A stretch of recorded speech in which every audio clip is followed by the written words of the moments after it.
Welcome to Rappler Talk. I'm Ranada. 10 years ago, Super Typhoon Yolanda, also known as Typhoon Haiyan, ravaged large swaths of the Philippines. All eyes were on Tacloban City, ground zero of the typhoon. Today, we're with Tacloban City Mayor Alfred Romualdez to look back at 10 years and see how Tacloban City has progressed since the typhoon. Welcome, Mayor. Hi, welcome.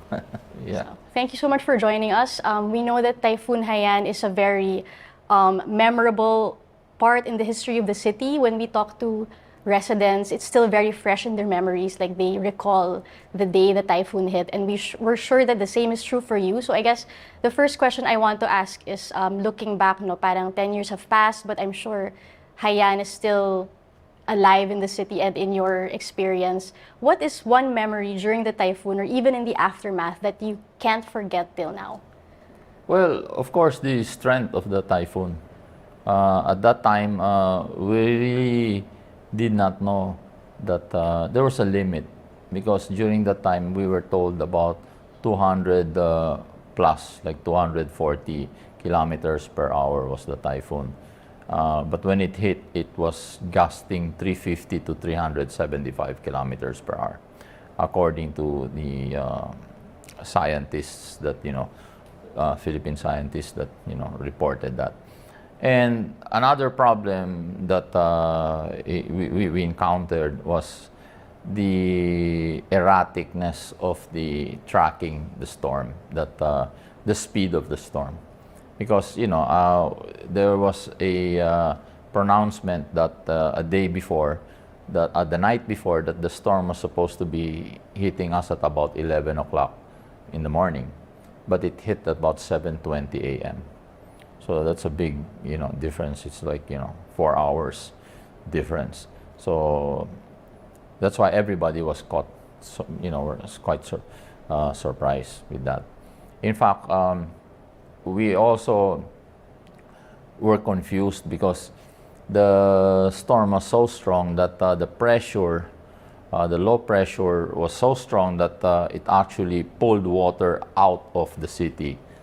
And when the storm approached, it pushed it back to the city.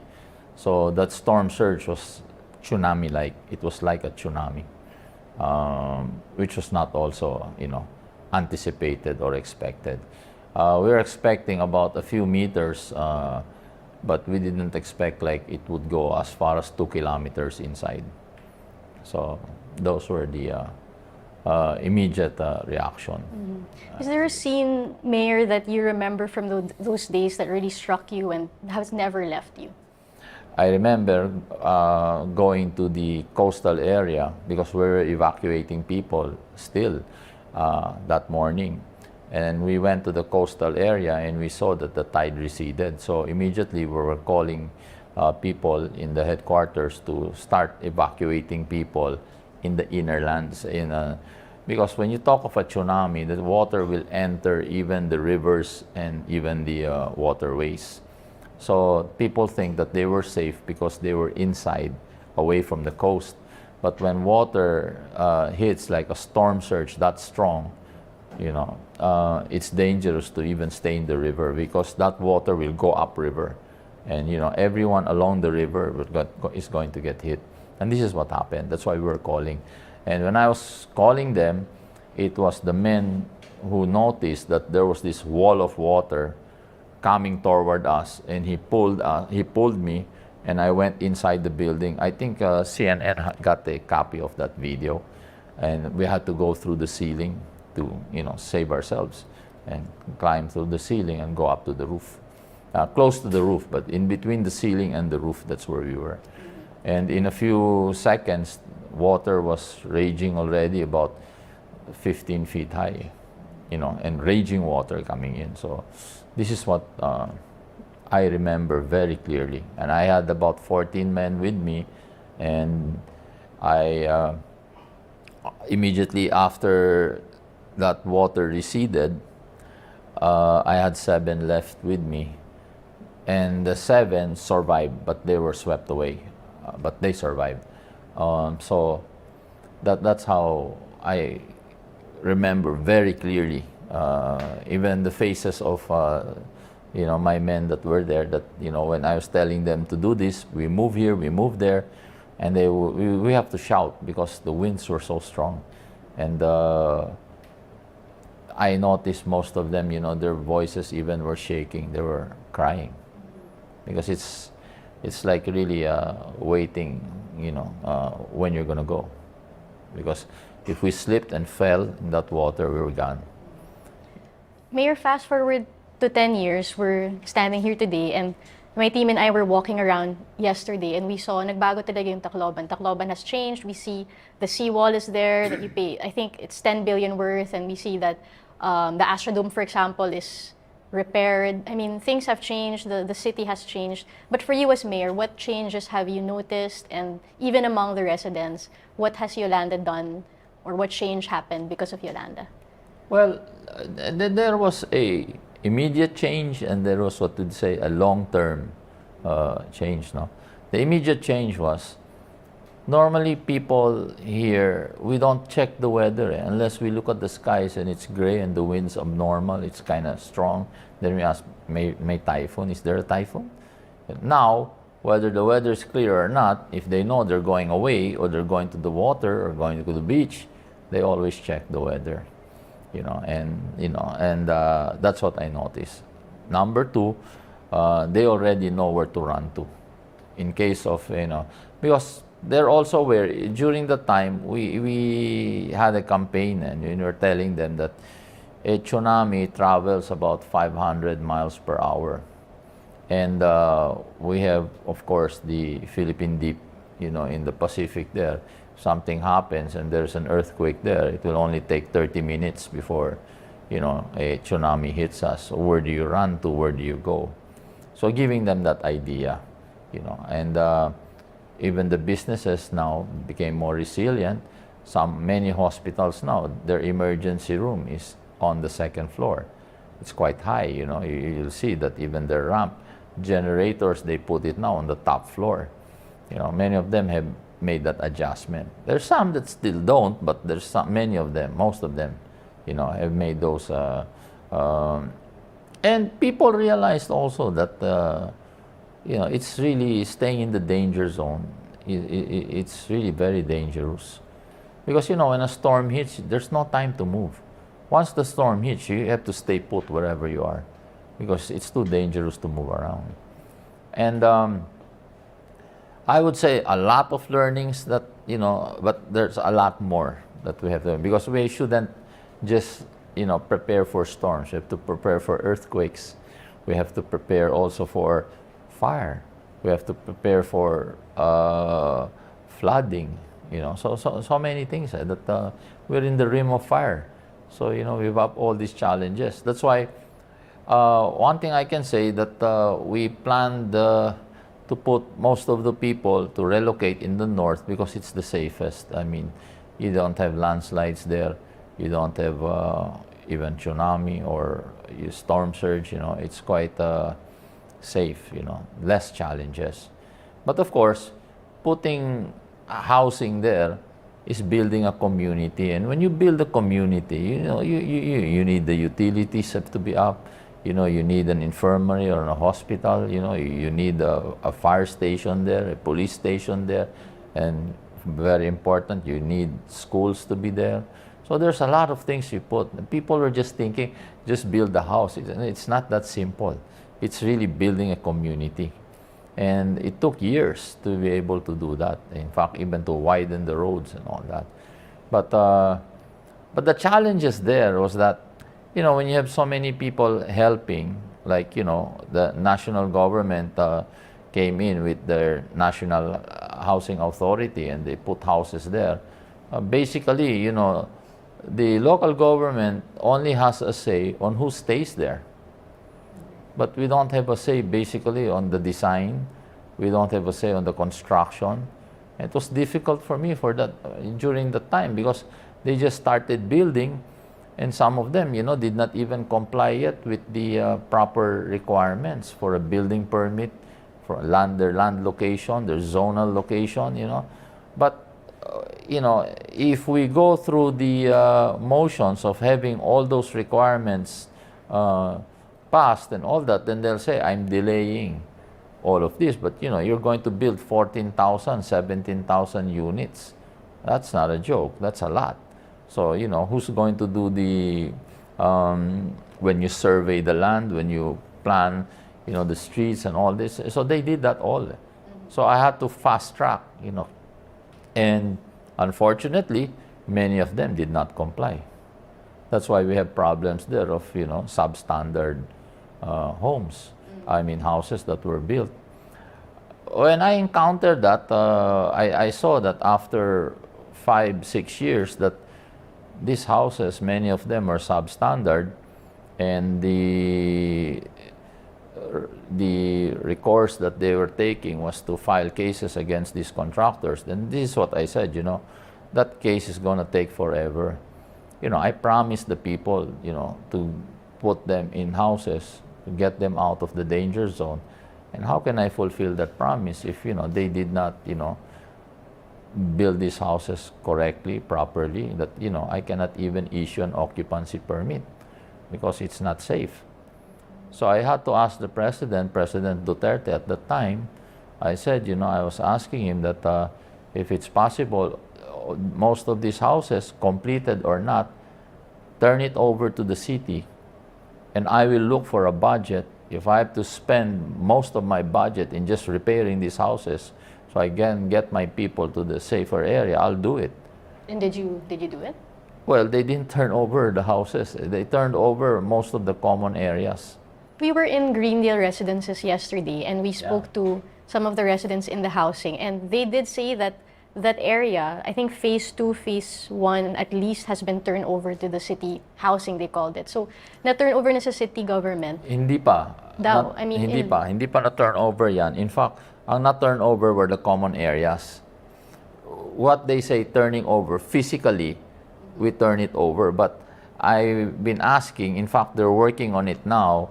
I said, I want the titles of the houses so I can give it to the respective recipients, because it will be an incentive for them to fix their house, that they know it already belongs to them, and together we can fix it.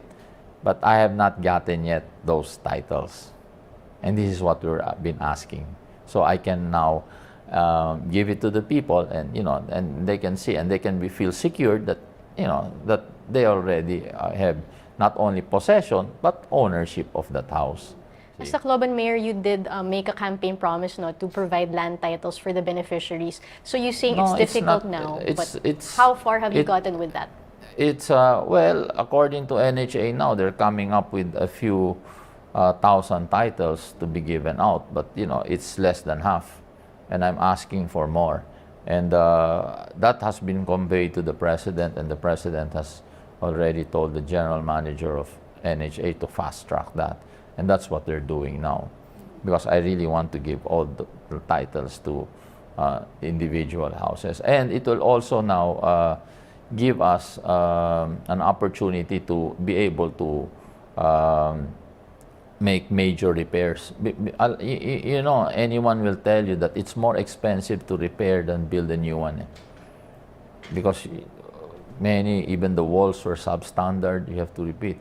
I have a problem with water because we already connected the main pipes, but I cannot connect it to the houses because the pipes that they put in those houses are full of holes.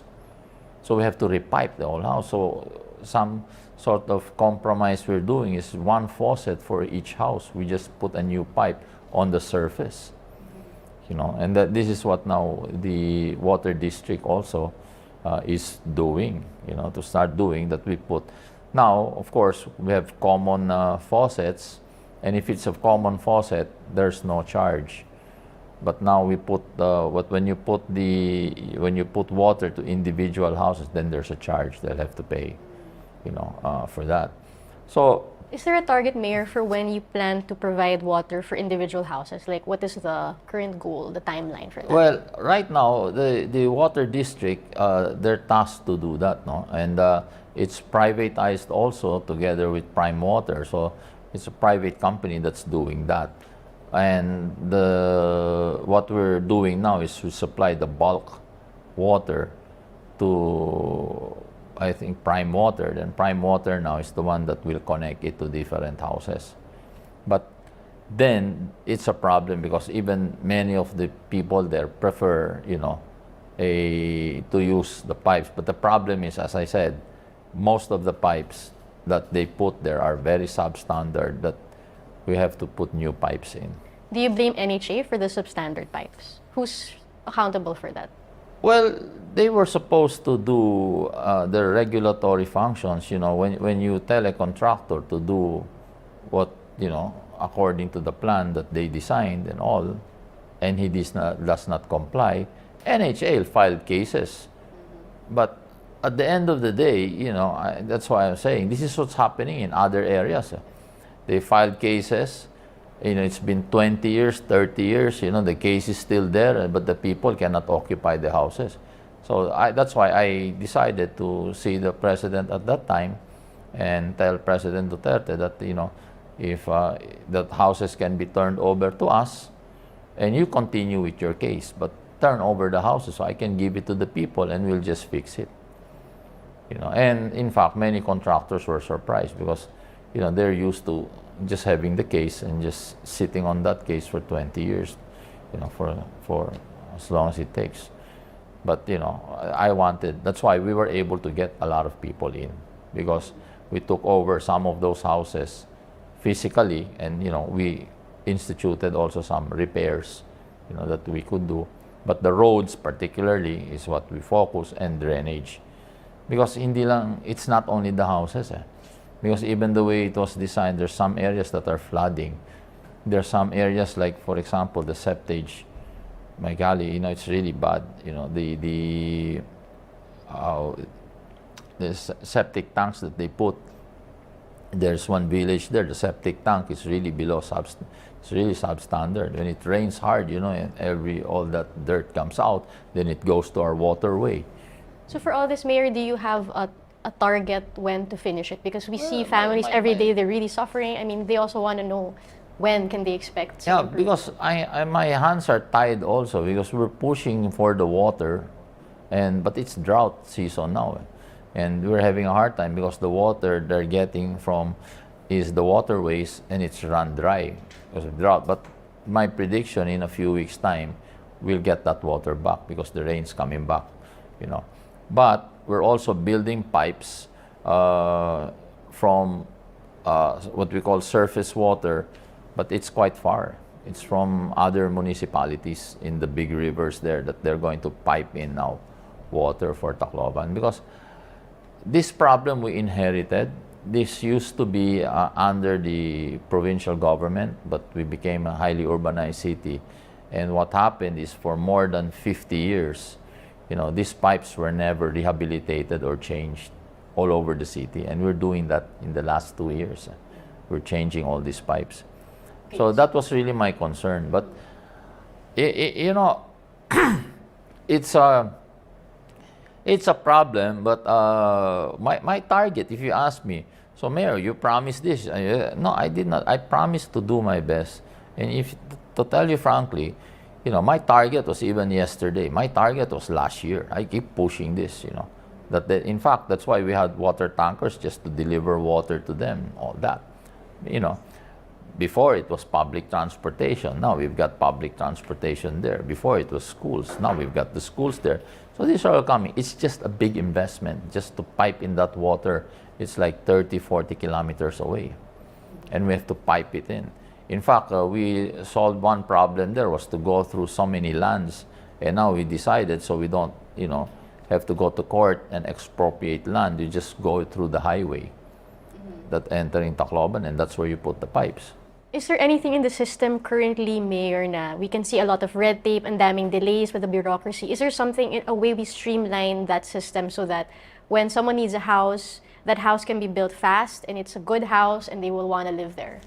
Yeah. How do we streamline that process for you? What can we take out? Well, first of all, it's good that we had a housing department here, so we more or less plotted already that where are the areas wherein you can put housing. But there's some municipalities, not cities, municipalities that don't even have engineers. They don't have urban planners. That's what our government needs. We need more urban planners to tell you where to put villages and housing projects that it's safe, that you don't have to move them around. Don't put them in landslide prone areas. Do not put them in storm surge or danger zone areas, So we need, but DNR is helping, with that now. But more or less, really, urban planning is critical. Let me add this, no. After Yolanda, when I was talking to urban planners, what they told me that 75% of all the cities in the Philippines are in danger zones. So how do we fix that? Because really, it's part of urban planning. You have to look into that. You have DPWH now. They're building roads left and right. You need a master plan for that. Where do you build these roads? Because when you build highways, it's like a dike. When there's a lot of rain, you might be surprised that one municipality is already underwater. Why? Because all the water flowed to that area. So you need master plans, and study for urban planning is very critical. Going back to disaster response, has there been any change in your protocols in the city with disaster response and preparedness that was introduced because of Yolanda? Yes. One is this. I think many of us Filipinos experienced that when we were young. That, and if you notice, they call off school if it's signal number 1 at a certain level. They call off school if it's signal number 2. Okay. What if a storm is coming and we are a direct hit? Of course, we will experience signal number 2, or signal number 1 rather, after a few hours, signal number 2, and after maybe an hour, signal number 3. That's not enough time. We should not base it on that. When I see that a storm is by tradition, because you have to understand, we have 2 seasons. Okay? We have the northeasterly winds and the southwesterly winds. Okay? When we have a change in season, that's when the typhoon is very unpredictable, because it's a changing of season. So you have to watch the tracking. You have to track that storm. And we see during that time that there's a very big chance that it will hit the city. I have to call off school at least a day before to give chance for people to go home to their provinces, especially students to go home. Because sometimes where they live is not where the storm is going to hit, but it's going to hit Tacloban. So it will give a chance for them. I can decongest the city. Okay? So we do not follow that signal number 1, signal number 2, signal 3. Especially, we are in the rim of fire. We're right beside the Pacific Ocean. So when a storm hits, it's going to be very powerful. We need more time, to prepare. That's why what happens when I call off school and work a day before, everybody floods to the groceries. And people were saying that it's panic buying. It's not panic buying. They've experienced Yolanda. What they do, they buy enough supplies, because most of them also have their own small grocery store in their neighborhood. So they buy supplies already for that.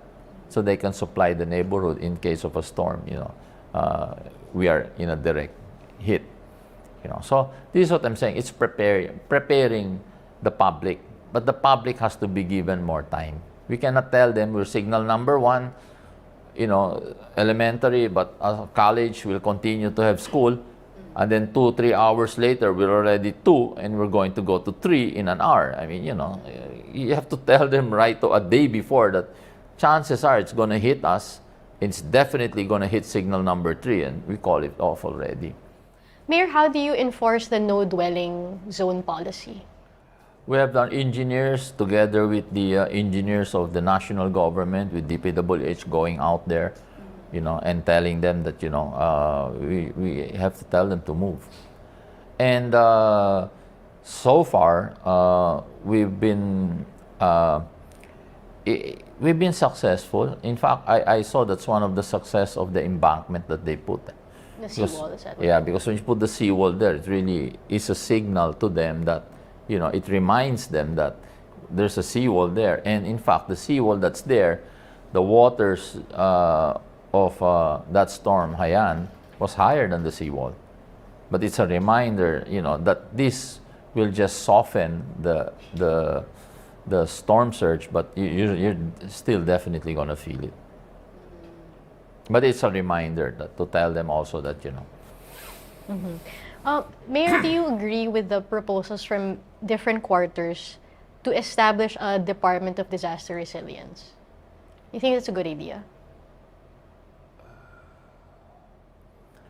It's a good idea in a sense because it will need the cooperation of several agencies.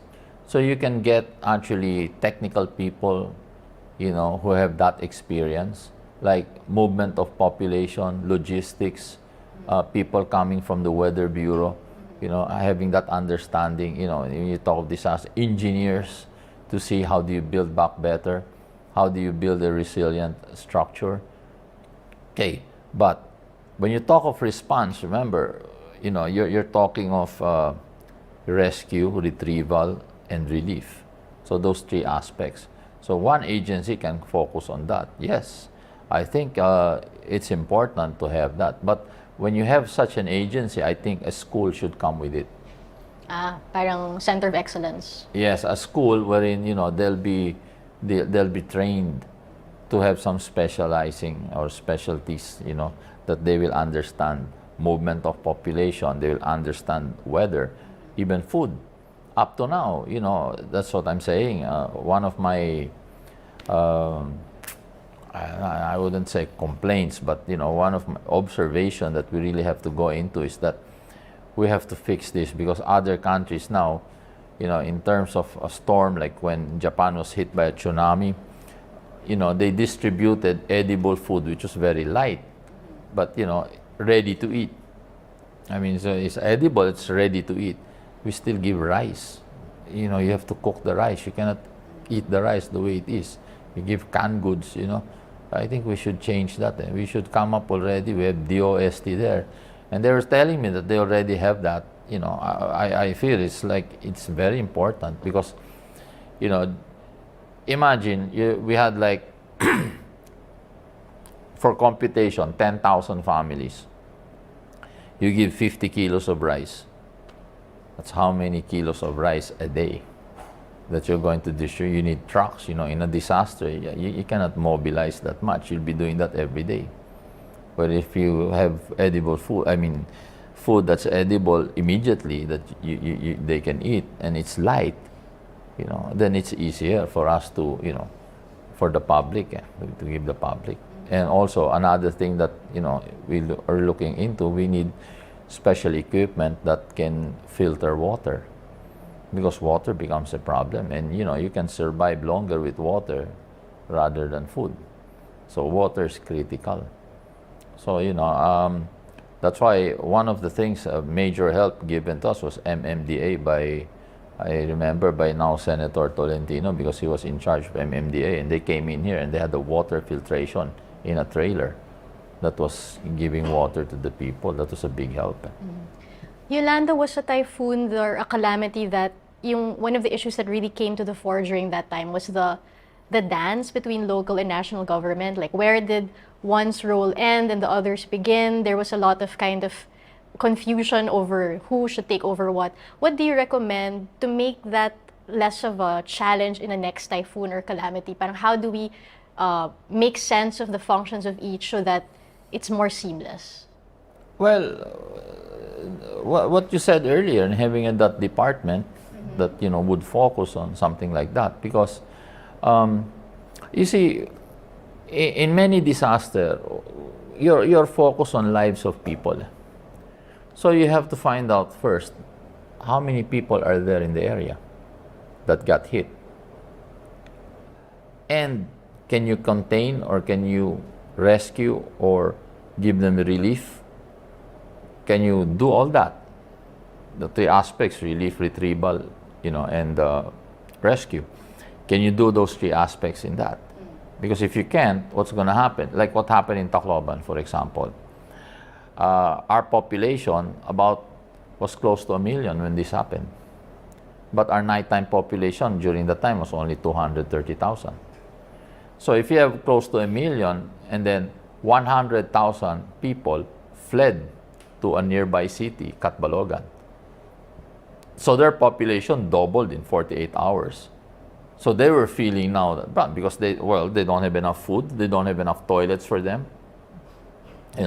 So it was a big problem for other cities too. So how do you contain that? How do you now manage that population, that movement? And people are starting to come in to rescue. But when they come in and rescue and they don't bring their own food, so they're going to get the food in the city, which is already not enough for the people. See, so it's really a problem. So there must be really a study, on the functions of different agencies, national agencies and local. The local can only do so much. In fact, that's the problem of many cities. Like, for example, let's talk about Makati. If it's during rush hour, you have an earthquake there, and it becomes disastrous. Can Makati City handle the population there? So There's what should be the many people. delineation of roles? If you were to suggest a national in charge of this, local in charge of that, how would you? Well, I think you should, that's why they're crafting now a department for disaster response. Having to know that, when you know that, then you can now tap the other agencies. Okay, there's a typhoon that's threatening now the city of Tacloban. Okay, so we now have to place food and water. How much food and water? They already know. Because that agency studied disasters. They study now movement of population. They focus now on what to do. That's what's happening in many, many other countries too. And how would they coordinate with the local government? What's the ideal way for them to? At what point do they coordinate with you? At what level? The coordination should be made even before the typhoon. It's a daily coordination of what's happening. So they know exactly what's going on. You see? Like, for example, what happened in a disaster like that? They send the army. But you don't send the army with full battle gear. There used to be a unit of the armed forces that dealt with rescue, and they were trained for that. But when they put up the NDRRMC law, they abolished that unit. Because before, past presidents, really, before President Aquino, you had the armed forces had a rescue unit. When you see the helicopters flying, they're all trained for that. But they're only trained in terms of rescue. So you need an agency now or a department focused now on the short-term, mid-term, and long-term effects of that. But it should be, that agency or department should have, that's why they put, you have the city disaster and resilience connected to the NDRRMC. You have the regional disaster and all that. But it's so broad. They should focus because there's some areas in the Philippines that they don't have storm, like Baguio won't have a storm surge, but they'll have earthquakes. So it's a different nature, it's a different kind of response that you'll have there. But if the agency would know that because they're focused on different areas and they can specialize in those areas. That's what I'm saying now. Mayor, last two questions. You were in the spotlight during those days because you were mayor of a city that was ground zero of the typhoon. 10 years have passed. What have you learned about crisis leadership in all those Well, crisis leadership is, number one, you yourself have to be resilient. Because when the typhoon hit, I wasn't able to eat for 2 days. So you have to be physically strong, but most of all, you have to adapt. You have to adapt to the situation immediately. And you have to see now, you have that ability to gather your resources and what to do, that you don't have to go back and redo things that you have to do. Like the first thing in a disaster is preparedness, really. You prepare. Then later on, you look and you assess. And when you assess, you gather now your resources, then you prioritize. But your people will know that, where do you keep changing decisions? Of course. Because when we respond, then it changes. It improves, If it does not improve, then we adopt a new way. You see, so you be able to adapt and to be able to understand immediately and have your priorities. Like for example, you will say, we're doing rescue. Okay. Then you see many bodies laying around in the city.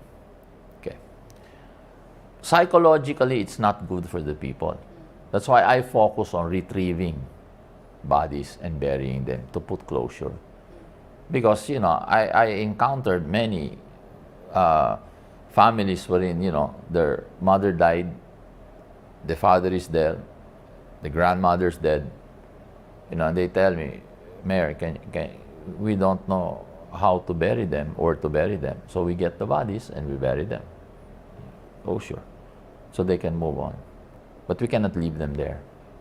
It's part of our culture. So that's what I was focused, because I don't want people thinking that it's the end. They have nowhere to go and this is the end. No, there's still purpose in life. So, let's get these bodies, let's fix them, let's bless them. It's spiritual, we do this, and then, we now look. And that's why I was telling even the men that send your wife and children to neighboring towns or send them out, in the next few months, and let's fix the city. Okay, so let's bring them to safer places while we fix the city. It's important.